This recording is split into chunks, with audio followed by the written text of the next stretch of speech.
I think the worst part about surviving cancer is that it gives you an excuse. I'm missing some parts here and there. I have a bit of tinnitus, I don't quite breathe the same, but worse than any of that, I now have an excuse for my failures. I don't want to make excuses. I don't want to be so easily defined by my past.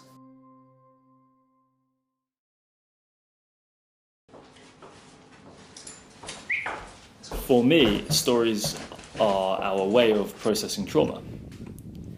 Every important story ever has been about something traumatic.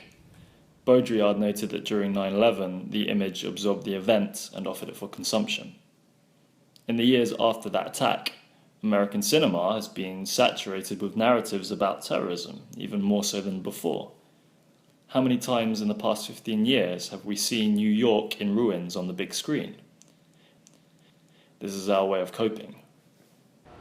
But you'd be forgiven if you felt, with the exaltation the world places on economics and formal sciences, that we're forgetting the importance of our art, the reason for it.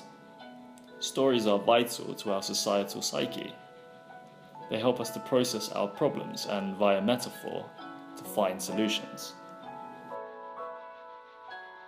By Freudian definition, good literature is sublimation. I believe our writing has the power to address topics that are inaccessible in a verbal discourse.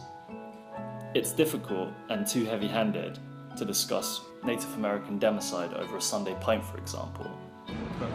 Being alcoholic is arty. And yet, James Cameron's Avatar, an allegory of those events, is the highest-grossing film in history. None of this is practical writing advice. So here's a phrase you can take to the bank. Reasons inform results. Why do we more often than not give up on writing our first manuscripts? Why is it so difficult to replicate success? It's because we're not motivated by the right reasons.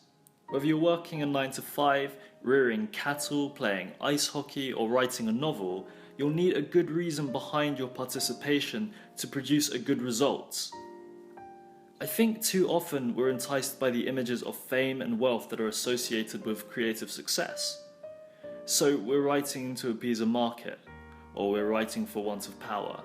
Reasons like these won't take you past the first chapter. And if they do, your final manuscript will reek of mimicry. The pages will leak unprincipled ink all over the hands of your reader.